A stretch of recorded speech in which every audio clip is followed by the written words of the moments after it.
Hello, నేను మీ CS రావు. World wide scenario మారిపోతుంది. ఆర్థికంగా, అలాగే ఎడ్యుకేషన్ పరంగా అన్ని రకాలుగా మారిపోతుంది. ఇప్పుడున్నటువంటి పరిస్థితుల్లో మన స్టూడెంట్స్ పరిస్థితి ఏంటి, మన వాళ్ళు ఇతర దేశాలకు వెళ్తే ఫేస్ చేసేటువంటి ప్రాబ్లమ్స్ ఏమున్నాయి, మారుతున్నటువంటి సినారియో ఏంటి, దీని మీద విశ్లేషణ తీసుకునే ప్రయత్నం చేద్దాం. ప్రస్తుతం మన దగ్గర Disha founder and managing director Gautam garu ఉన్నారు. ఆయన ఎడ్యుకేషనలిస్టు, చాలా కాలంగా నాకు తెలుసు.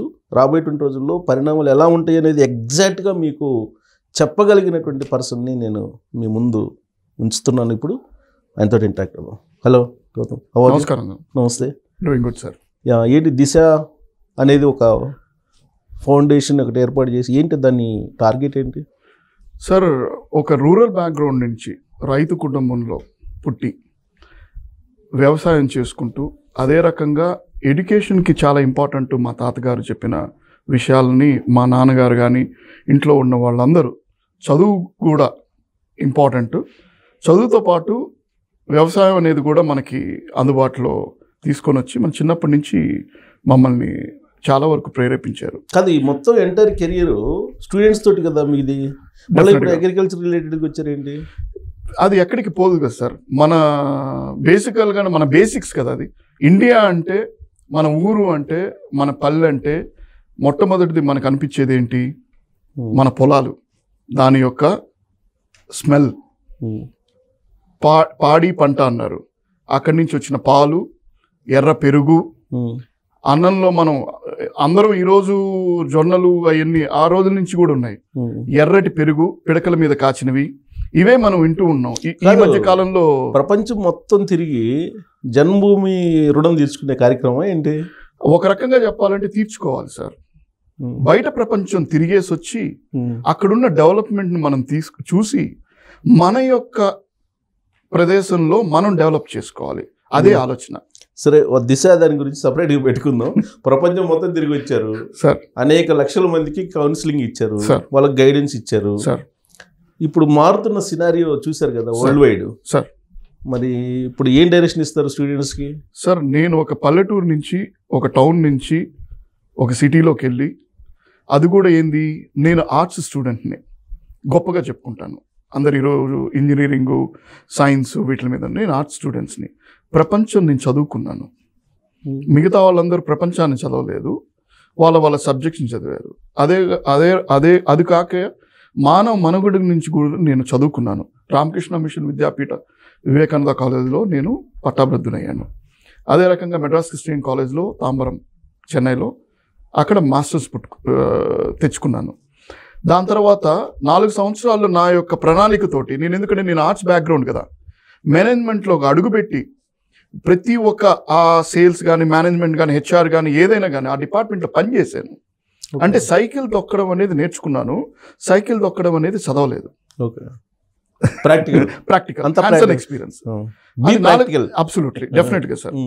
అది 4 సంవత్సరాలు నేను చేసుకున్న తర్వాత నేను నిర్ణయించుకుంది, ఎందుకంటే నా పాఠ్య పుస్తకాల్లో హిస్టరీ కానీ, ఎకనమిక్ హిస్టరీ కానీ అన్నిట్లో ఎప్పుడు బ్రిటిష్ అనేవాడు మన యొక్క దేశంలో 28,000 మందితో మనల్ని ఏలాడు. ఇన్ని కోట్ల మందిని ఎలా management, so they or management good. So ఆ ఆలోచనతో ఎలా వాళ్ళు విన్ కాగలిగారు? ఇంత చిన్న దేశం, ఇంత పెద్ద దేశం, ఇంత పెద్ద కల్చర్ ఉన్న మనల్ని ఓవర్టేక్ చేశారు. ఎలా ఎంటైర్ మీ కెరీర్ మొత్తం ఇదంతా స్టడీ చేశారు. అబ్సల్యూట్లీ. అయితే బ్రీఫ్గా కావాల్సింది ఏంటంటే, ఇప్పుడు వరల్డ్ మొత్తం ఏదో అయిపోతుంది, ట్రంప్ అలాగే జిన్పింగ్ మధ్యలో, చైనా అమెరికా మధ్యలో ఏదో వార్ జరుగుతుంది. వీళ్ళేమో 104% వీళ్ళు వేసారు, వాళ్ళు 84 వేసారు. అసలు మన పరిస్థితి ఏంటి అనేది అందరికీ power transformation. It's very simple act పెట్టాలంటే పవర్ ట్రాన్స్ఫర్మేషన్ అంటారు. ఎవ్రీ పొలిటికల్ దీంట్లో లెఫ్ట్ వింగ్ కానీ, రైట్ వింగ్ కానీ, వాళ్ళ యొక్క యాక్టివిటీస్, వీళ్ళు కొన్ని రోజులు ఉంటారు, వాళ్ళు కొన్ని రోజులు వస్తారు. వాళ్ళ యొక్క డెవలప్మెంట్ ఉంటుంది, వీళ్ళ యొక్క డెవలప్మెంట్ ఉంటుంది. దీంట్లో వరల్డ్ అఫైర్స్లో అమెరికా కానీ, చైనా కానీ 1970s నుంచి మనం చైనాని చూసాం. దానికి ముందర ఎప్పుడు వరల్డ్ మ్యాప్లో చైనా అగ్రెషన్ అనేది మనం చూడలేదు. ఓన్లీ మన ఇండియా చైనా అగ్రెషన్ చూసాం, కానీ China was not an aggressive mode before 1970. 1970లో మావో తీసుకున్న నిర్ణయంతో చైనా ఈజ్ ఫర్ చైనా అని చెప్పి, he has actually shut down their doors. తనకు తానుగా డెవలప్మెంట్ చేసుకోవడానికి 1970 నుంచి ఎకనామిక్ ఫోర్స్గా వాళ్ళ యొక్క ఐడియాలజీ తీసుకొని వచ్చారు. నేను ప్రపంచాన్ని ఏలాలి అనే ఒక ఉద్దేశంతో ఎక్స్పాన్షనిజం అనేది పవర్ ట్రాన్స్ఫర్మేషన్ అని చెప్పి చెప్తున్నాను. అవును సార్, ట్రాన్స్ఫర్మేషన్. మరి ఈ ట్రాన్స్ఫర్మేషన్ ఏంటి, దాని అర్థం ఏంటి? అంటే అమెరికా కన్నా ఇప్పుడు సూపర్ పవర్ కాబోతుందా చైనా? కాబోతుందని ఎందుకు అనుకుంటున్నారు? ఆల్రెడీ అయిందని ఎందుకు అనుకోరు? కానీ ఇప్పుడు డాలర్ అనేది వరల్డ్ కరెన్సీ కదా. లేదు, తగ్గిపోయింది. ఈరోజు మనం రష్యా ముడి సరుకు ఆయిల్ని తీసుకున్నాం, అవునా? మరి దానికి మనీ ఏం కట్టాము? డాలర్ రూపంలో కట్టలేదు. ఇక్కడే ట్రంప్ దాన్ని చెప్పింది ఏంది? Again I want to strengthen dollar అన్నాడు. ఆ ట్రాన్స్ఫర్మేషన్లోనే అమెరికా ఈజ్ ఫర్ అమెరికన్ అన్నాడు. ఎందుకని? దాదాపుగా 60% నుంచి 65% మ్యానుఫ్యాక్చరింగ్ అనేది అమెరికాలో నుంచి బయటికి వెళ్ళిపోయింది. మేజర్గా దాని ఆ మ్యానుఫ్యాక్చరింగ్ యూనిట్స్ అన్ని చైనాకు వచ్చినాయి. మనం కరెక్ట్ టైంలో మనం స్కిల్డ్ లేబర్ని మనంగా తయారు చేసుకోలేదు కాబట్టి మనం లోపల పొలిటికల్ సిస్టమ్ కానీ కల్చరల్ సిస్టమ్ కానీ ఈ ట్రాన్స్ఫర్మేషన్లో మనం ఉండిపోయాం. కానీ మనం అందరం కలిసికట్టుగా ఎకనామిక్ ట్రాన్స్ఫర్మేషన్లోకి వెళ్ళలేకపోయాం. అందుకనే ఎంతవరకు మేక్ ఇన్ ఇండియా సక్సెస్ఫుల్ అనేది డెఫినెట్ గణాంకనాలు చెప్తాయి. మన మ్యానుఫ్యాక్చరింగ్ చేయనప్పుడు మేక్ ఇన్ ఇండియా ఎంతవరకు అది జరిగింది, ట్రాన్స్ఫర్మేషన్ జరిగింది, ఎంతవరకు ఎంప్లాయ్మెంట్ క్రియేట్ చేయగలిగాము. క్యాపిటల్ గూడ్స్ తెచ్చుకోకుండా మనం గూడ్స్ ఎక్కడ ప్రొడ్యూస్ చేయగలుగుతాము?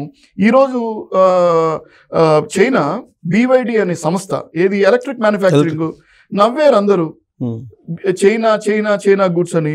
ఈరోజు టెస్లా కన్నా అతిపెద్ద కంపెనీ అది.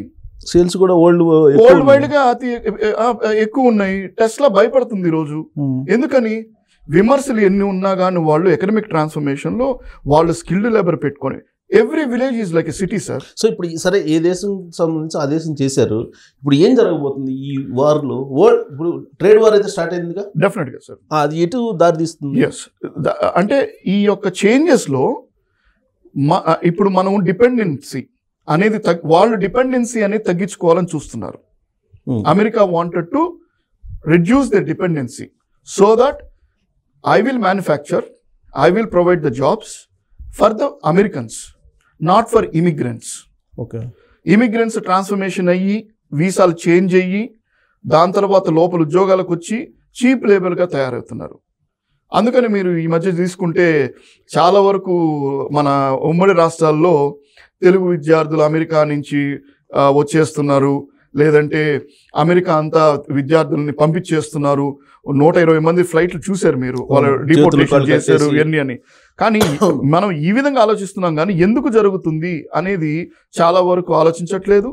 ఇప్పుడు మనం ఏ విధంగా అక్కడ వెళ్ళిన స్టూడెంట్స్ కానీ అక్కడ ఉన్న ఉద్యోగస్తులు కానీ ఎలా దాన్ని నివారించుకోవచ్చు, దానివల్ల ఎలా బయటపడవచ్చు, వెరీ ఇంపార్టెంట్గా అసలు యాక్చువల్గా మనం ఎలా దాంట్లో నుంచి బయటపడి మనగా ఉద్యోగాలు తెప్పించుకోవడానికి ప్రయత్నించాలి, ఇవన్నీ మనం ఆలోచించాల్సిన విషయం. అమెరికా ఈజ్ ఫర్ అమెరికన్స్ నినాదం అనేది స్ట్రైట్ ఇప్పుడు కాదు, 2016లో. ఇప్పుడు ఆల్మోస్ట్ 30 lakhs పీపుల్ ఉన్నారు కదా మన వాళ్ళు అక్కడ. అవును సార్. సార్ ఎంటైర్ వరల్డ్ ఎలా ఉన్నాయి? మన ఇండియన్స్ 30 lakh పీపుల్ ఉన్నారుగా సుమారుగా అమెరికా. వాళ్ళ పరిస్థితి ఏంటి అసలు? సార్, ఒక కాంగ్రెస్ మన్ ఒకటే మనం చెప్పాడు, ఇండియన్స్ గురించి తక్కువ చేసి చెప్పలేదు. ఒక మాట చెప్పాడు, చాలా గొప్ప విషయం అది. మొత్తం కలిసి ఇండియన్ పాపులేషన్లో అమెరికన్ పాపులేషన్స్లో ఇండియన్స్ 6% ఉన్నారు. దాంట్లో 6% అమెరికాలో ఉన్న అమెరికాకి 1% ఆఫ్ ద ట్యాక్స్ పే చేస్తున్నారు. Are they richest or not? Richest కదా. 6% ఉన్న మనం వాళ్ళు 1% ఎందుకు అంటున్నారా? మనల్ని కూడా ఎందుకు వాళ్ళు ఇష్టపడుతున్నారు అంటే మనం లా అబైడింగ్ పీపుల్ నెంబర్ 1, అందుకనే చాలా మందిని అక్కడ ఉంచుతున్నారు. నెంబర్ 2 ట్యాక్స్ పే చేస్తారు. నెంబర్ 3 ముఖ్యంగా ఫ్యామిలీ తోటి ముడిపడి ఉంటారు. అండ్ వాళ్ళు ఇన్వెస్ట్ చేస్తారు. ఎవరి మీద? పిల్లల మీద, కాలేజెస్లకి వాటికి ఇన్వెస్ట్ చేస్తారు. 5వది మెడికల్, వాళ్ళ ఫుడ్ కూడా, ఆహార విధానాలు కూడా వండుకొని తింటారు. చాలా 90%. అమెరికన్ సిస్టంలో ఉండేవాళ్ళు ఒక 10% ఉంటారు, వాళ్ళు ఇబ్బందులు గురవుతుంటారు. బట్ 90% మనం కుక్ చేసుకొని మనం తింటాం, ఫ్రెష్ ఫుడ్ తింటూ ఉంటాం. సో హెల్తీ కూడా ఉంటారు మన వాళ్ళు. ఇంకోటి ఏంది, మానవ సంబంధాలు ఎక్కువ. ఇవన్నీ అమెరికన్స్ నచ్చుతాయి. అందుకనే మేజర్గా మన CEOs అందరూ, అక్కడున్న మేజర్ కంపెనీస్కి CEOs మనోళ్లే. మరి ఇప్పుడు ఎందుకు డిపోర్టేషన్ మొత్తం ఇది వేరే సబ్జెక్ట్ చేస్తున్నారు కదా? It's completely different subject.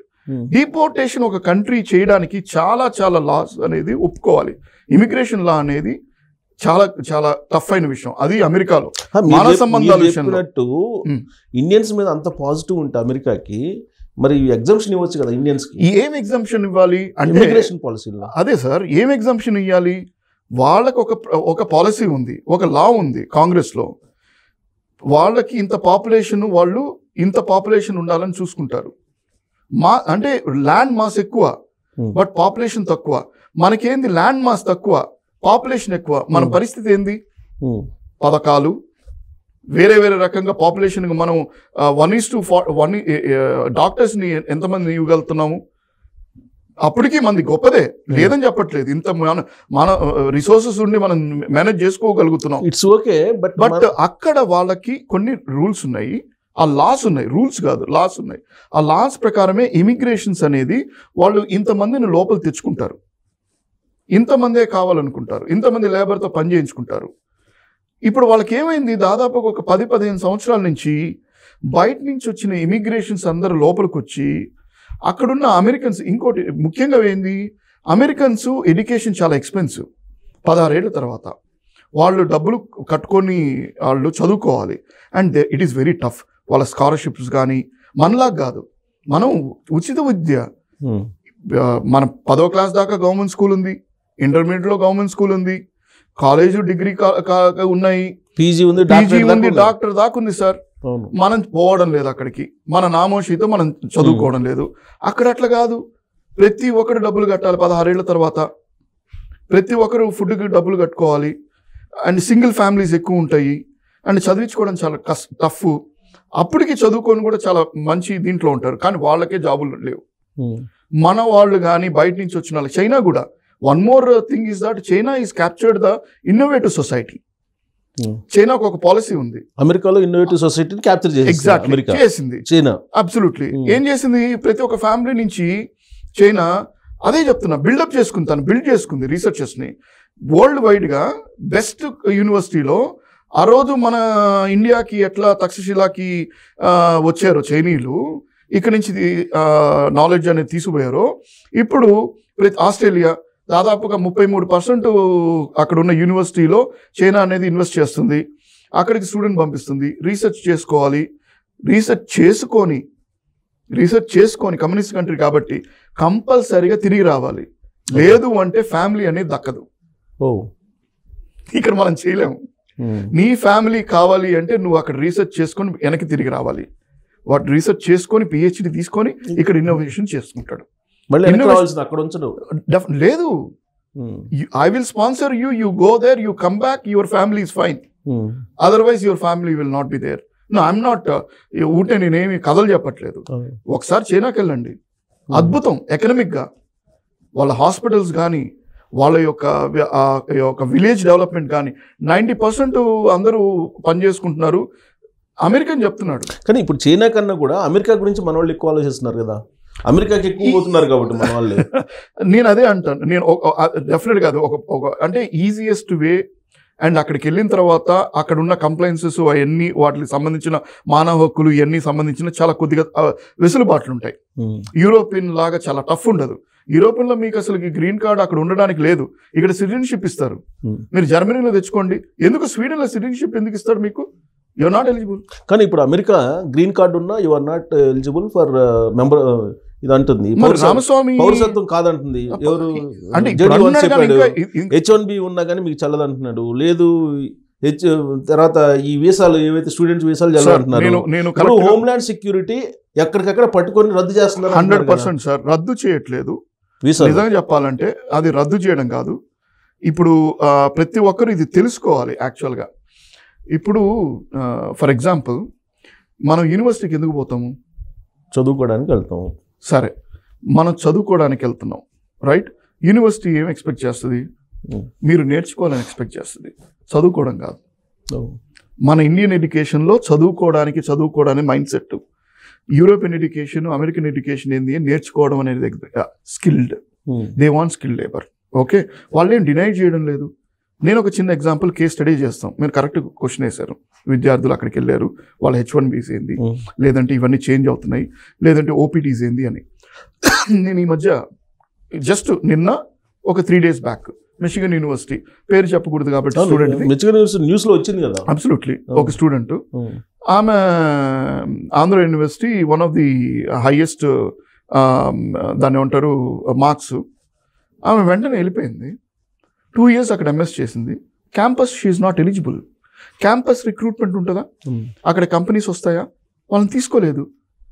నిన్న కాల్ చేశాను ఇలినాయిస్కి, ఒక స్టూడెంట్ కాల్ చేశారు, సార్ ఈ విధంగా ఉంది సార్, ఇబ్బందిగా ఉంది ఏంది అని. అప్పుడు నేను రెజ్యూమ్ అన్నీ చూసా, దాంట్లో ఎక్కడ ఒక ఎక్స్పీరియన్స్ లేదు, ఇంటర్న్షిప్ ఎక్స్పీరియన్స్ లేదు, NGOలో పనిచేయలేదు, తనకు ఎటువంటి ఎక్స్పీరియన్స్ లేదు. నేరుగా అక్కడికి వెళ్ళి క్యాంపస్ రిక్రూట్మెంట్ అంటే they are not eligible.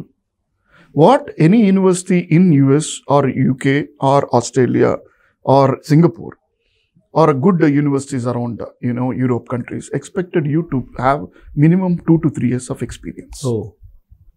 They say it's an investment on masters, investment on bachelors. It is called as investment.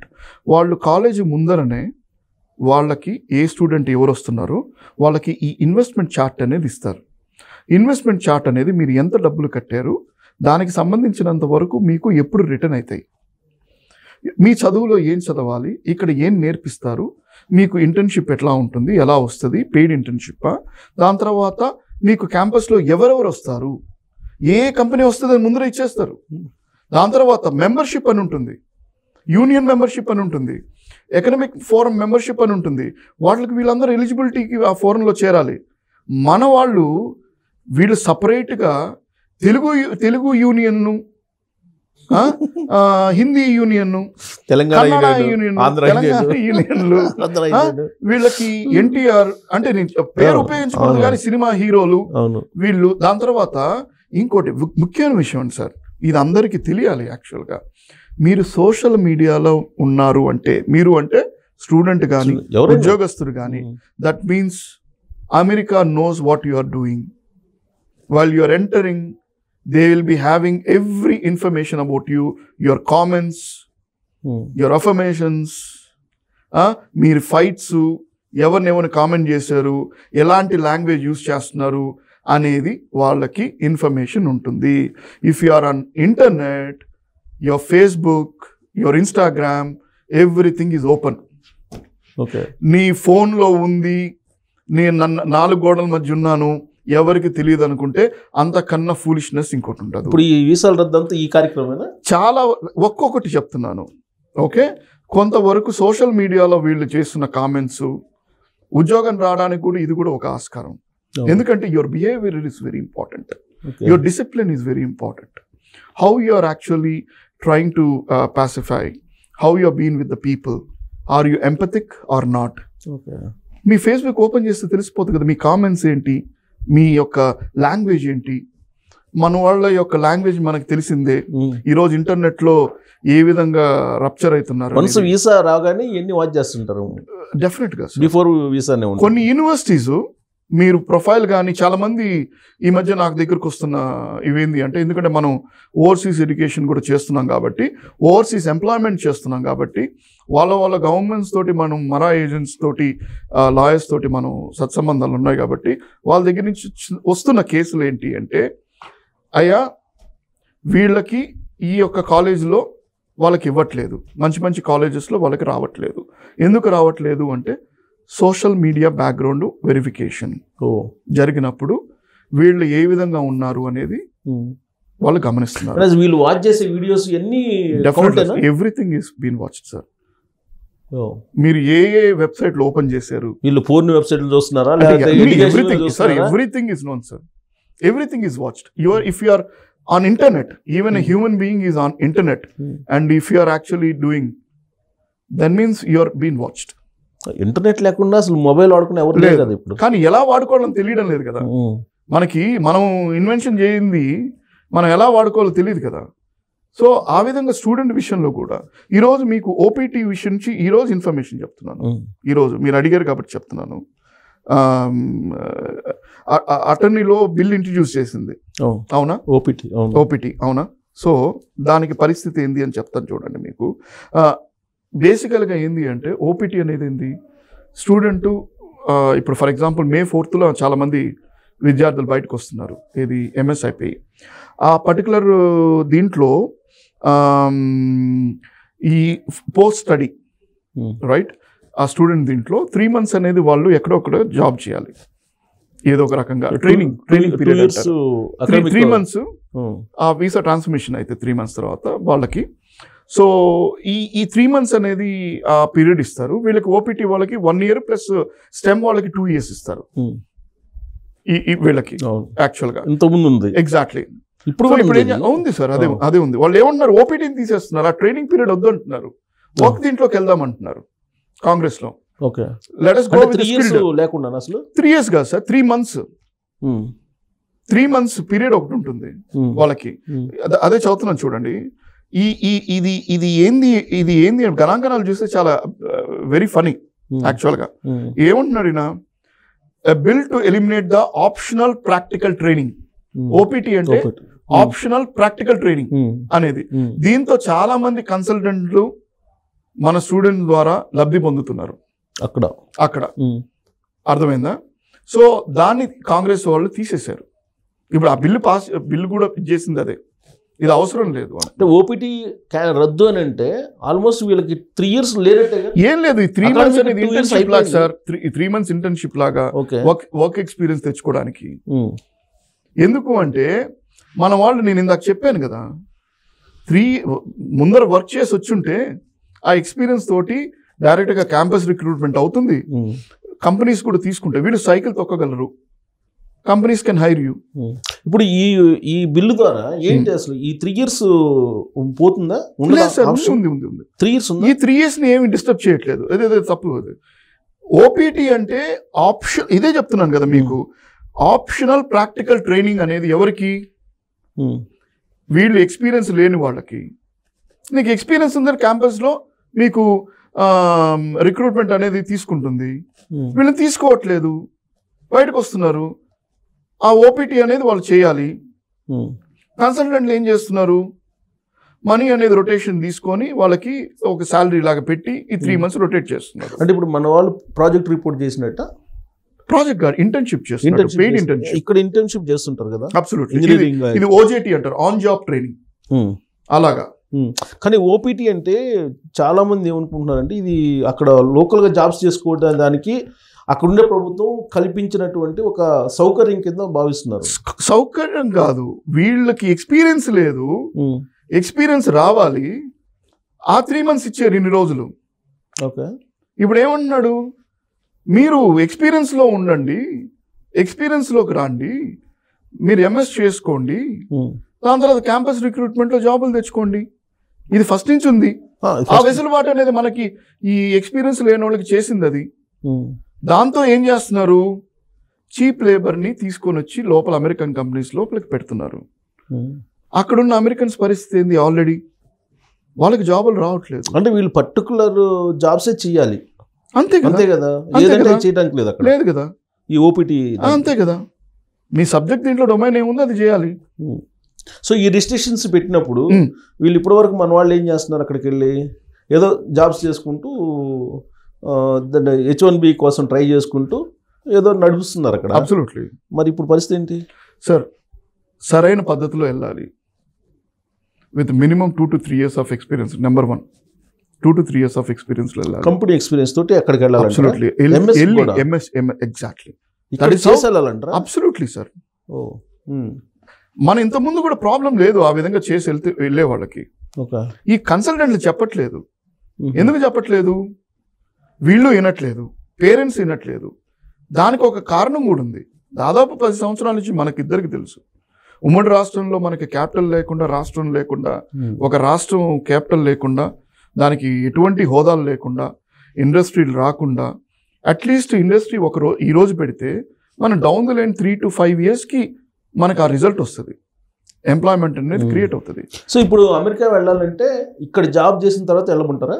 100% sir.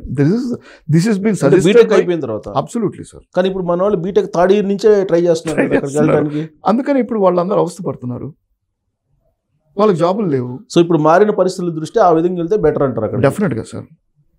దానివల్ల విద్యార్థిగా కాకుండా ఒక ఎక్స్పీరియన్స్తో ఉన్న వెళ్తే వాళ్ళకు కూడా అక్కడున్న కాలేజు క్యాంపస్ రిక్రూట్మెంట్లో వాళ్ళకి ప్లేస్మెంట్ ఇస్తుంది. ఓకే, ఈ జాబ్ ఆపర్చునిటీస్ ఎలా ఉంటాయి ఇప్పుడు? అంటే అమెరికాలో అంటారా, ఇండియాలో అంటారా, అమెరికాలో ప్రపంచంలో అంటారా? మనం అసలు అమెరికాలో ఏం జరుగుతుంది అనేది అందరు కాన్సన్ట్రేషన్ చేస్తున్నారు. 100% సార్. సార్ ట్రంప్ వచ్చిన తర్వాత నిజంగా చెప్పాలంటే మైనస్ ఏం కాదు. అమెరికా ఈజ్ ఫర్ అమెరికా అన్నాడు తను. కొన్ని మ్యానుఫ్యాక్చరింగ్ యూనిట్లు కూడా మనమే తెచ్చి పెట్టుకుంటాము. ఒక మ్యానుఫ్యాక్చరింగ్ యూనిట్ అనేది లోపలికి వచ్చిన తర్వాత అక్కడ ఎంప్లాయ్మెంట్ క్రియేట్ అవుతుంది, ఆల్టర్నేటివ్ జాబ్ ఎంప్లాయ్మెంట్ అనేది క్రియేట్ అవుతుంది. అది అందరికీ ఉపయోగపడుతుంది కదా. ఇప్పుడు మీ స్టడీ ప్రకారం అక్కడ ఎంత ఉంది అన్ఎంప్లాయ్మెంట్ ప్రాబ్లం?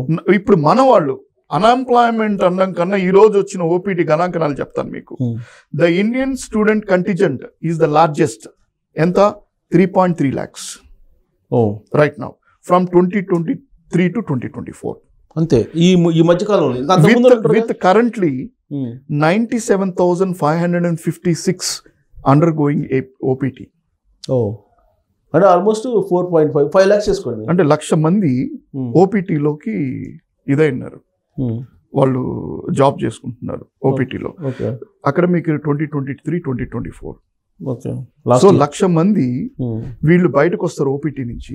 1,00,000 మందికి ఎక్కడ జాబులు ఉంటాయి సార్ అమెరికాలో? అమెరికన్స్కి లేవు. ఉన్న మ్యానుఫ్యాక్చరింగ్ యూనిట్ సరిగ్గా లేకపోతే వీళ్ళకి ఎక్కడ దొరుకుతాయి? Are they experience people? They are not experience. OPT అనేది ఎందుకు ఆప్ చేసుకుంటున్నావు? నువ్వు అసలు ఎక్స్పీరియన్స్ లేను. సో ఇప్పుడు వీళ్ళు రీబ్యాక్ కావాల్సిందేనా? వాళ్ళు వేరే ఆల్టర్నేటివ్ చూసుకోవాల్సి వస్తుంది. అక్కడ సిచ్యువేషన్స్ లేవు కదా ఇప్పుడు. ఇప్పుడు అదే చెప్తున్నారు. ఆయన ఏమంటున్నాడు, కాంగ్రెస్మన్ పౌల్ గోసర్ అని చెప్పి who introduce the bill, he says HR 2315 అంటారు సార్ దీన్ని. HR 2315 ఈ బిల్ పేరు.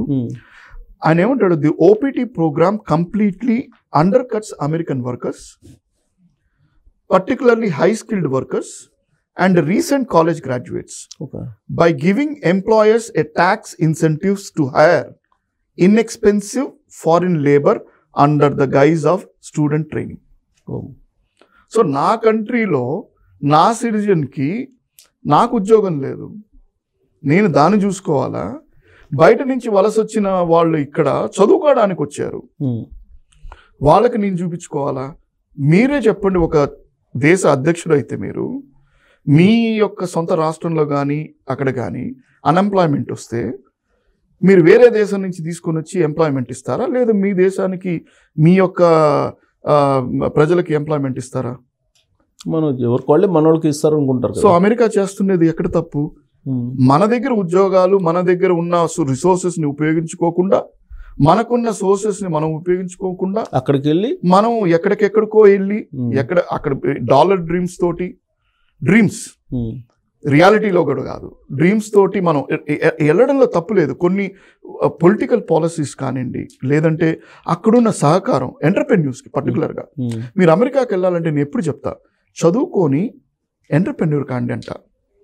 అక్కడ ఎంటర్ప్రెన్యూర్ అవ్వడానికి ఉన్న ఆ ప్లాట్ఫామ్స్ చాలా బాగుంటాయి, స్టార్టప్ ఎన్వైర్న్మెంట్ చాలా బాగుంటుంది, దాని మెకానిజం చాలా బాగుంటుంది, సపోర్ట్ సిస్టమ్ బాగుంటుంది.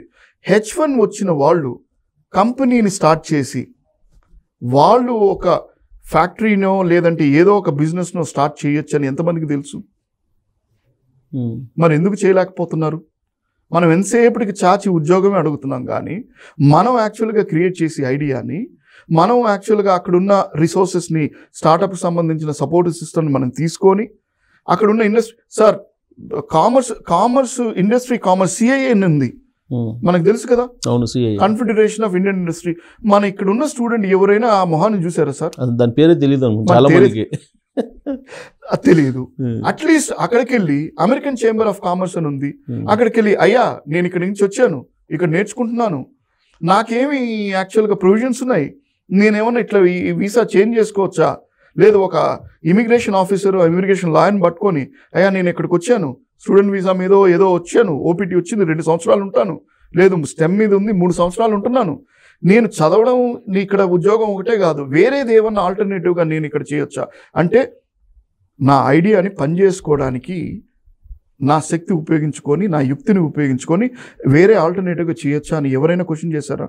సో ఇప్పుడు అక్కడ ఉండేటువంటి వాళ్ళకి ఎంటర్‌ప్రెన్యూర్‌గా కావాలని మనం అనుకుంటే ఉద్యోగం కూడా చేయకుండా ఒక చిన్న ఈ మధ్య మీరు చూసారో లేదో నాకు తెలియదు, అమెరికాలో తెలుగు మాఫియా ఏర్పడింది. అవును. ఏంది మాఫియా చేస్తుంది? చిన్న చిన్న హోటల్కి వెళ్ళి మన వాళ్ళు హోటల్ పెట్టుకుంటే అక్కడికి వెళ్ళి బెదిరించి వాళ్ళ దగ్గర నుంచి, ఇంతకుముందు హైదరాబాద్ లో ఉండేది కదా, ఏది మన టౌన్లలో ఇక్కడ అందరు ఉండేది కదా, ఏంది డబ్బా పట్టుకొని పోతే డబ్బులు వేయడానికి, అటువంటి అక్కడ చేస్తున్నారు అంటే మన వాళ్ళు పరిస్థితి ఏంది చెప్పండి. సో అందుకే ఏర్పడేస్తున్నారా Trump?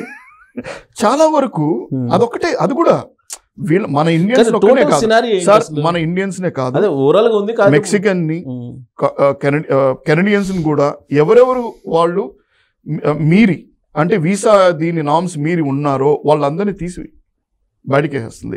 Drug mafia, biggest drug mafia, వాళ్ళందరినీ తీసుకొని with in 1 day sir, 1 time 1 signature ఎవరిని. కానీ చాలా మంది ఏమంటారంటే ఇది 1 or 2 months ఊరికి అడవుడు చేస్తుంటాడులే ట్రంప్, తర్వాత మామూలే మన పని మనం చేసుకోవచ్చు అనే ఒపీనియన్తో చాలా మంది ఉన్నారు. మనం చేసుకునే పని చేసుకోవచ్చు, సరైన పద్ధతిలో చేసుకోవాలి, అది నేను చెప్పాను కదా. సరైన పద్ధతి కాకపోయినా మనం కంటిన్యూ, సరైన పద్ధతి కాకపోతే you will be watched, you will be throne out. Sir సంఖ్యలతో తీసుకొని వచ్చి ఇక్కడ పెట్టారు, మనం ఏందో మనం అనుకుంటున్నాం సంఖ్యలతో తీసుకొని వచ్చారు, మనం నువ్వు పోయింది ఎందుకు?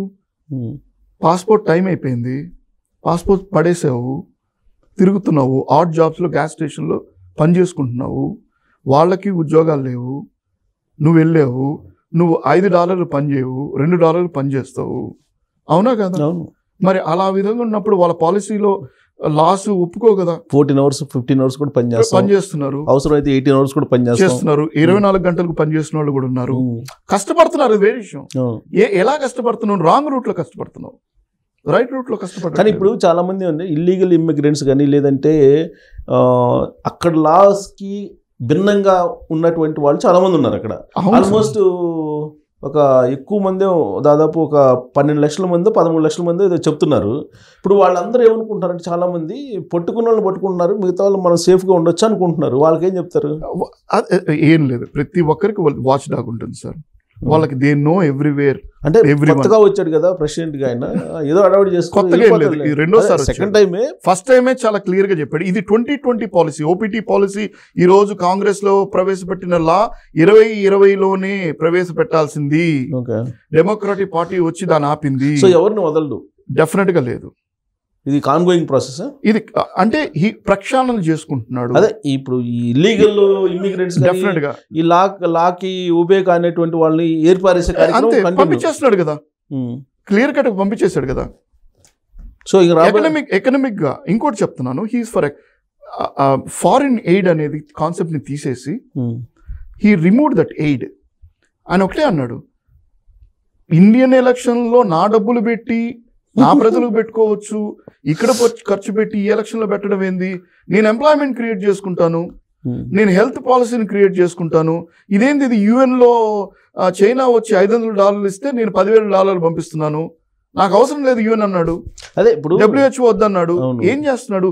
He's very dynamic in regarding to Gujarati system అండి. నేను రూపాయి పెట్టా, నాకు రూపాయి సర్వీస్ కావాలి, ఇవ్వలేదు అంటే బయటికి వెళ్ళు. ఎకనామిక్ గా స్ట్రాంగ్ గా ఉన్నాను అంటే ఆబ్వియస్లీ కంట్రీ స్ట్రాంగ్ ఉంటుంది. కానీ దానికి ఉన్న ఇంటిగ్రిటీ పోవట్లేదా? ఇంటిగ్రిటీ ఏంటి? ఎయిడ్ ఇస్తున్నారు, ఏదో అమెరికా సాయం చేస్తుంది, అమెరికా అండుంటే బాగుంటుంది అని చెప్పి అనుకుంటారు. అంటే నేను బిచ్చగాడిని, జీవితాంతం నేను బిచ్చగాడిని అంటే బీహార్ 15 బ్రిడ్జులు పడిపోయినాయి, బ్రిడ్జులు కట్టుకోవడానికి డబ్బులు ఇచ్చాము, బ్రిడ్జులు కట్టట్లేదు, ఎంప్లాయ్మెంట్ క్రియేట్ చేయడం లేదు అంటే అడగ తింటామా? అంటే నీ దేశాన్ని నువ్వు బాగు చేసుకో. ఈ దేశాలు ఓకే, అమెరికా అది కూడా చెప్పేది అదే. నేను ఎందుకు ఇవ్వాలా? నా ప్రజలు అవస్థ పడుతున్నారు, హెల్త్ కేర్ ఇవ్వడం లేదు, నేను సరిగ్గా హౌస్ కూడా ఇవ్వడం లేదు. అలాంటప్పుడు ఐక్యరాజ్య సమితి అవసరం లేదు అంటున్నాడు, వరల్డ్ హెల్త్ ఆర్గనైజేషన్ అంటున్నాడు, వరల్డ్ ట్రేడ్ ఆర్గనైజేషన్ కూడా నాకు సంబంధం లేదు అంటున్నాడు. మళ్ళీ అంటప్పుడు అతను డాలర్ తోటి ఏం సంబంధం ప్రపంచానికి? That is what you do trade, I will do trade. ఈరోజు ఇన్ని రోజుల నుంచి జరుగుతున్న ఉక్రెయిన్ వార్ ఏమైంది? ఉక్రెయిన్ అగ్రెషన్గా అమెరికాని ఆక్రమించుకుందని ఏ మీడియా అని చెప్తుందా? దానివల్ల ఎకనామిక్ పవర్లో ఎంత డిఫరెన్స్ వచ్చింది? అది ధాన్యపు భాండాగారం, అవును, మినరల్స్, మినరల్స్ ఇవన్నీ ఆగిపోయింది. ఆఫ్రికా తిండి లేకుండా బాధపడిపోయింది, ఎందుకంటే వాళ్ళకి గ్రెయిన్స్ అక్కడి నుంచి వచ్చేవి, ప్రపంచానికి చాలా వరకు అక్కడి నుంచి అగ్రికల్చర్ మార్కెట్ అది. ఎందుకు ఫర్ ఎగ్జాంపుల్ మన మెడికల్ స్టూడెంట్స్ అందరూ అక్కడికి వెళ్ళారు, ఏమైంది, వచ్చేసారు. వారెందుకు? నాటో వద్దంటున్నాడు, వారెందుకు? నేనెందుకు నా వాళ్ళని పంపించి చంపించుకోవాలా? అవును, చేశాడు. ఏమొద్దంటున్నాడు, ఏమొద్దని కాదు, అమెరికన్ అగ్రెషన్. అవును, అమెరికా ఇప్పుడు అతను డాలర్ ఎందుకు ఇంప్లిమెంట్ చేయాలి? No that's what he strengthening the dollar. Dollar is going out, he strengthening the dollar. కాగితాలు ప్రొడ్యూస్ చేసుకుంటానే ఉంటే ఇప్పుడు రిసెషన్ లోకి వెళ్ళిపోతుంది. రిసెషన్లో ఒక రకంగా చెప్పాలంటే మనమే అన్ని దేశాల కన్నా ఎకనామిక్ గా స్ట్రాంగ్ ఉండేది మనమే, భారత్ డెఫినెట్ గా. అందరూ దరిద్రంగా ఉన్నారు. ఇప్పుడు ఇతను తీసుకున్న చర్యల కారణంగా రిసెషన్లోకి వెళ్ళిపోతుంది వరల్డ్. లేదు, అది ఏం చెప్తున్నాడు ఆయన, ఏమంటున్నాడు చాలా క్లియర్గా, ఇప్పుడు నేను 150 నేను ఇక్కడ నుంచి నేను ఒక వస్తువును ఇండియాకి పంపించాలంటే 110% ఆ టారిఫ్. ఏంటది? మరి నీ వస్తువు నీ దగ్గరకు వచ్చినప్పుడు 20%, 25%, అదేంది అది? కానీ చాలా మంది ఇప్పుడు బ్యాలెన్స్ చేస్తున్నారు. Even he's balancing the economic. కానీ ఈవెన్ మోర్గాన్, అది జేపీ మోర్గాన్ వాళ్ళు కూడా 60% రిసెషన్ వచ్చే అవకాశం ఉందని అంటున్నారు కదా వాళ్ళు కూడా. 60% ఏంటి సార్? There are lot of countries who are on recession. వచ్చేది ఏంది? ఈరోజు యూకే పరిస్థితి ఏంది? యూకే ఎందుకు యూరోప్ నుంచి వదిలిపెట్టేసి వచ్చింది? వదిలేసింది కదా యూరోపియన్ యూనియన్ నుంచి. మరి యూరోప్ అంతా ఇప్పుడు ఏమంటుంది? వీ విల్ స్ట్రెంథెన్ అంటుంది. సో ఫైనల్ గా ఇప్పుడు స్టూడెంట్స్ ఎక్కడ పోమంటారు? ఎక్కడికి పోమంటారు? అమెరికా పోవాలని ఉంటుంది. అవును సార్. అది ఎందుకు డ్రీమ్స్? ఎందుకు ఇప్పుడేమో డ్రీమ్ ఎందుకు? డాలర్ సంపాదించడం, అంటే ప్రాథమికంగా డాలర్ సంపాదించడం ఓపెన్ గా మాట్లాడుకోవాలి. మరి ఇండియాలో అవకాశాలు లేవా? జస్ట్ నేను 2 days బ్యాక్ నేను ఏపీకి వెళ్ళాను. ఏపీకి వెళ్ళి మన అమరావతి దీంట్లో ఉన్నాను. MSME ఉంది. ప్రతి క్లస్టర్ 5 years, లాస్ట్ 5 years. ఇక్కడ సిస్టమ్స్ వేరు, అక్కడ సిస్టమ్స్ వేరు, అక్కడ లైఫ్ వేరు, ఇక్కడ లైఫ్ వేరు. అంటే మీరు చెప్పేది సిస్టమ్ వేరు అంటే సరిగ్గా అక్కడ ఇన్ఫర్మేషన్ మీరు తెచ్చుకోవట్లేదు. ఎంతమంది సరైన పద్ధతిలో మంచి ఉద్యోగాల్లో ఉన్నారు ఇక్కడికి వెళ్ళిన స్టూడెంట్స్? ఆడ్ జాబ్స్ చేసుకుంటున్నారు. ఇప్పుడు మీరు కెరీర్ ఎక్స్పీరియన్స్డ్ కౌన్సిలర్ కానీ ఎక్స్పీరియన్స్డ్ పర్సన్గా స్టూడెంట్స్ని ఇండియాలోనే ఉండమంటారా లేదంటే అబ్రాడ్ వెళ్ళాలి? రెండు చేయాలి. సైన్స్ స్టూడెంట్స్ ఎంటర్‌ప్రెన్యూర్ థింకింగ్లోకి రావాలి. నువ్వు జాబు చేయడం కాదు, జాబ్ క్రియేట్ చేయడం మైండ్ సెట్. ఇప్పుడున్న పరిస్థితుల్లో అమెరికా వెళ్ళమంటారా? వెళ్ళొచ్చు, ఎందుకు లేదు? ఎప్పుడున్న పరిస్థితుల్లో అమెరికా వెళ్ళొచ్చు. ఎందుకంటే టెక్నాలజీ వైజ్ మన ఇప్పుడు మనం సిపియూలు అంటున్నాం, ఇట్ ఈస్ ఆల్రెడీ జీపీయూ.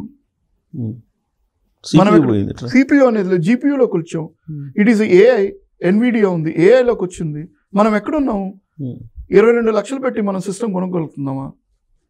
అంటే మనం ఇన్నోవేషన్స్, అంటే ఇన్నోవేషన్ ఉంటేనే కదా నెక్స్ట్ లెవెల్లోకి వెళ్ళేది. ఇన్నోవేషన్ లేదు, దెబ్బతినింది. మనం ఏదో 2 కోట్లు 3 కోట్లు పెట్టి ఇన్నోవేషన్ సెంటర్స్. ఇండియన్ మెంటాలిటీకి తగిన విధంగా ఇండియన్ స్టూడెంట్స్ కి ఏ కంట్రీ బెటర్ ఇప్పుడు వెళ్ళి చదువుకోవడానికి కాదు, నేర్చుకోవడానికి అంటారు. నేర్చుకోవడానికి పోనీ అక్కడికి వెళ్ళడానికి చదువుకోవడానికి వెళ్ళే సంపాదించుకునే మెంటాలిటీ కదా. అబ్సల్యూట్లీ సార్, జనరల్ గా ఓపెన్ గా మాట్లాడాలి. డెఫినెట్ గా సార్. మరి ఏది బెటర్ ఇప్పుడు? ఆస్ట్రేలియా ఉంది. అక్కడ రేసిజం ఉంది అంటున్నారు కదా. ఎక్కడ లేదు అంటే మన దగ్గర లేదా? మన దగ్గర లేదా? క్లాస్ సిస్టమ్ నుంచి క్యాస్ట్ సిస్టమ్ లోకి వచ్చాం మనం, వెనకబడిపోతున్నాము. మన దగ్గర లేదా? మన ఇంట్లో లేదా? మన చుట్టుపక్కల పార్ట్ ఆఫ్ ద లైఫ్. ఇప్పుడు ఉండే పరిస్థితులు ఆస్ట్రేలియా బెస్ట్ అంటారా? బెస్ట్ అని చెప్పను. ఒక్కొక్క కంట్రీకి ఒక్కొక్క సబ్జెక్టివ్ వైజ్ అక్కడ ఉన్న డబ్బులు బట్టి అక్కడ మనం చదువుకోవాలి. ఫస్ట్ మనం తెలుసుకోవాలి ఎక్కడికి వెళ్తున్నాం అనేది. ఫర్ ఎగ్జాంపుల్ అగ్రికల్చర్ ఉంది, మన దగ్గర భూమి చాలా బాగుంది, వెదర్స్ ట్రాపికల్ వెదర్స్ ఉన్నాయి, డిఫరెంట్ వెదర్స్ ఉన్నాయి, రైట్? దానికి అనుగుణంగా మనకేంది అంటే వెదర్ ప్రాబ్లం కూడా ఉంది. ఆల్టర్నేటివ్ ఏంది? Poly houses. మనది వేరు, మనది ఎకో సిస్టమ్ వేరు. కాలిఫోర్నియాలో చాలా కంట్రీస్ కి పాలీ హౌసెస్ క్రియేట్ చేసి ఫుడ్ ని సప్లై చేస్తుంది. ఇప్పుడు అక్కడ ఉండే స్టూడెంట్స్ కి టెక్నాలజీ నేర్చుకోండి. అమెరికాలో ఉండే స్టూడెంట్స్ కి మీరు వెనక్కి వచ్చేయండి అని చెప్తారా, లేదంటే అక్కడే ఉండమని చెప్తారా, లేదంటే అక్కడే మీరు ఎంటర్‌ప్రెన్యూర్ గా మారమంటారా, లేదంటే హోటల్స్ లో పని చేసుకోమంటారా? ఏం చెప్తారు మీరు? నెంబర్ 1 సార్, వాళ్ళని స్కిల్డ్గా తయారు చేసుకోమని చెప్తున్నాను. They are not skilled, they are not employable. వాళ్ళకి ఎంప్లాయబిలిటీ స్కిల్ లేదు. నెంబర్ 1. అక్కడ ట్రేడ్ కోర్సెస్ అని ఉంటాయి, ఇమీడియట్గా దాంట్లో చేరమని చెప్పండి, వాళ్ళు హ్యాండ్స్ ఆన్ ఎక్స్పీరియన్స్ ఇస్తారు. మన వాళ్ళకి సి ప్రోగ్రామింగ్ కూడా రాదు ఐటీలో, అటువంటి దౌర్భాగ్యంలో ఉద్యోగాలు ఇవ్వరు. సో ట్రేడింగ్కి వెళ్ళమని చెప్పండి. రెండోది ఆల్టర్నేటివ్గా మీకు సర్టన్ వాళ్ళు ట్రేడ్కి మీరు ట్రేడ్ లైసెన్స్ తెచ్చుకోవడానికి American chamber of commerce, Indian chamber of commerce తోటి వెళ్ళి అయ్యా నేను ఎంటర్ప్రెన్యూర్గా నేను ఇక్కడ ఉండొచ్చా అని అడగండి చెప్పండి. They can actually get very good entrepreneurship development programs అవుతాయి. నెంబర్ 2. నెంబర్ 3, రీసెర్చ్లోకి మగ్గు చూపమని చెప్పండి. ఎందుకంటే అమెరికా డెవలప్డ్ కంట్రీ కాబట్టి వాళ్ళ ఇన్నోవేషన్ సెంటర్స్, ల్యాబ్లు ఇవన్నీ ఇన్ఫ్రాస్ట్రక్చర్ వైజ్గా చాలా హై ఉంటుంది కాబట్టి అక్కడికి వెళ్ళండి. ఫస్ట్ డబ్బులు అనేది తగ్గించుకోండి, నాలెడ్జ్ పెంచుకోండి, పని అడగండి. పని నేర్చుకున్న తర్వాత నువ్వు డిసైడ్ చేయి ఎంత కావాలనేది. ఈ అమెరికన్ సిస్టమ్ కానీ యూరోపియన్ సిస్టమ్ కానీ, యూరోప్లో అగ్రికల్చర్ చాలా బాగుంది చదువుకోవడానికి, నేర్చుకోవడానికి. మెకానికల్ ఇంజనీరింగ్ జర్మనీ ఇప్పుడు 6 months నుంచి 1 year దాకా పొడిగించింది వీసా మన ఇండియన్స్కి. ఎందుకని రా ఇక్కడ ట్రేడ్ కోర్స్ నేర్చుకో, ఇక్కడ నచ్చితే ఇక్కడ ఉద్యోగం చేసుకుంటుంది, సో వీసా ఇస్తుంది, అక్కడికి వచ్చిన తర్వాత ఎదుర్కోమంటుంది, నేర్చుకోమని చెప్తుంది. అంటే ఏంది, అవకాశాలు ప్రపంచం మన ఇండియన్స్కి ఓపెన్ అవుతున్నాయి, మనం దాన్ని అందిపుచ్చుకుంటున్నాం. ఇప్పుడు చూస్తే కనుక గత 2 months నుంచి సార్ ఒక రకంగా వరల్డ్ వైడ్ ఏదో ఒక పానిక్ సిచ్యువేషన్ లాగా కనిపిస్తుంది కదా. Definitely sir. మరి ఈ పానిక్ సిచ్యువేషన్ ఇటువైపు తీసుకెళ్తుంది వరల్డ్ ని. డెఫినెట్గా ఇది ఎవ్రీ 30 yearsకి you will see this sir. Okay, ఆ ట్రాన్స్ఫర్మేషన్ అనేది జరుగుతుంది. ఆ ట్రాన్స్ఫర్మేషన్ అనేది న్యాచురల్ ఎకనమిక్ రిఫార్మ్స్ లోటి, లేదంటే ఒకరి మీద ఒకరు ఆధారపడడం అనేది ఎకనమిక్, అది న్యాచురల్గా ఉంటుంది. That will actually change within couple of months. You can see the transformation. So మంచి ప్రపంచం అంటే ఈ అమెరికా అగ్రెషన్ అనేది తగ్గించుకుంది. అమెరికన్ అగ్రెషన్ అనేది తగ్గించుకొని తనుగా అంటే తను చేసిన తప్పులు కూడా తెలుసుకుంది. నేను మ్యానుఫ్యాక్చరింగ్ ఇప్పుడు చైనాకి వెళ్ళిపోయింది, యాపిల్ అంటున్నాడు. ఇక్కడ నేను ఇండియా ఎందుకు, ఈ క్వశ్చన్ వచ్చింది, ఇండియాలోకి ఎందుకు యాపిల్ రాలేదన్నాడు. అయ్యా చైనాకి వెళ్తే అతను అంటున్నాడు, మీకు యాపిల్ తెలుసు కదా, ఇట్స్ మ్యానుఫ్యాక్చరింగ్ కాస్ట్ ఇస్ $10. చైనాలో it's manufacturing cost is $10. Apple phone $10 manufacturing cost, $350 అమ్ముతున్నారు. బ్రాండ్ ఇమేజ్ అది. It's $1 trillion company. America has $1 trillion companies. Do we have $1 trillion companies? Are we creating entrepreneurs? So world market ఏంది అంటే, because of the Trump ideology, let's work for our self like China did. China ఏం చేసింది, ట్రేడ్ని తను 1970s నుంచి shut down చేసి తనకు తానుగా డెవలప్మెంట్లోకి వెళ్ళింది. సో ఒక మాటలో చెప్పాలంటే వీళ్ళిద్దరూ పడుతున్న పోటీలో ఎవరు విన్ అయ్యే అవకాశం? పోటీ అనగానే ఇట్స్ గుడ్ కాంపిటీషన్. అదే ఈ కాంపిటీషన్ నిజంగా చెప్పాలంటే మన ఇండియా చైనా తోటి సత్సంబంధాలు ఏర్పరచుకోవాలి, ఫ్రెండ్షిప్ చేయండి. లేదు, మనం కొట్టుకుంటున్నాం. ఏది సరే, పొలిటికల్ ఇష్యూ పక్కన పెట్టండి, బట్ ఎకనామిక్ గా మనం ఎందుకు వాళ్ళతోటి, rather than America, why India is not looking at China as a friend in economic support? Okay, because they are doing good. What we are seeing is okay, India ki China ki relation, trade relation adanతా students కూడా వెళ్తాం, students కూడా వెళ్తాము, separate అది bilateral చర్చలు ఏదో జరుగుతున్నాయి. But America China మధ్య జరుగుతున్న ఈ వార్ ఏదైతే ఉందో, ఇక్కడ ఎవరు రాబోయే రోజుల్లో పై చేయగలిగారు? ఆల్రెడీ చైనా అనేది నిరూపించేసింది కదా, నేను టారిఫ్ని పెంచానంది అమెరికా. ఇతను టారిఫ్ పెంచడం తోటే మొన్న న్యూయార్క్ స్టాక్ ఎక్స్చేంజ్ పడిపోయింది. అవును, దాని అర్థం ఏంది? హూ ఈజ్ ద బాప్, who is the father now? So count down start అయినట్టు అమెరికాకి. అమెరికా కౌంట్ డౌన్ కన్నా it is a time for them to redo it's complete strategies. That's what Trump is doing. అది boomerang అయ్యే అవకాశం రాదు. ఇప్పుడు make America great again అందుకని చెప్తాను. నైట్ అయితే మేక్ అమెరికా రాదు, కానీ అక్కడ ఇన్ఫ్లేషన్ పెరిగిపోతుంది అంటున్నారు. He's taking care of it. That's where he's reducing the other people entering in to America, he's removing them. ఇవన్నీ చేస్తున్నాడు కదా, ఆ విధంగా చేస్తున్నాడు. సింగిల్ డేలో ఎవరు తీసుకుంటారు సార్ అంత ఆన్ ద పేపర్లో ఇది చేయండి అని? మనం తీసుకోవడానికి ఎన్ని నిలబడతాయి, పార్లమెంట్లో కొట్టుకుంటా ఉన్నాం. So it is positive war అంటారా? Definitely sir, it's competitive. India ఎంతవరకు దీన్ని అందిపుచ్చుకొని ముందుకెళ్తుంది? పర్టికులర్గా వీఆర్ యూత్ అంటే వరల్డ్లో India is a youthful nation. మనము చేతగాని వాళ్ళలాగా ముందరకెళ్తున్నాము, వినట్లేదు. యంగ్ ఇండియా కాస్త ఓల్డ్ ఇండియా లాగా వ్యవహరిస్తుంది. డెఫినెట్గా పిల్లలకి మనం గోరుముద్దలు తినిపిస్తున్నాము, బయటికి పంపించట్లేదు, నేర్చుకోమని చెప్పట్లేదు, సరైన అవగాహన లేదు. మనం ఎక్కువగా ఇప్పుడు సినిమా హీరోలతో పోటీ పడుతున్నాం. మనం ఈరోజు ఒక షాపింగ్ మాల్లో ఒక హీరోయిన్ ఓపెన్ చేస్తే దాదాపుగా 5 లక్షల మంది 3 లక్షల మంది అక్కడికి వచ్చి వెళ్తున్నారు. అదే పీయూష్ గోయల్ అని ఆయన చెప్తున్నాడు లేటెస్ట్గా, మీరు ఇట్లాంటివి చూడాలి.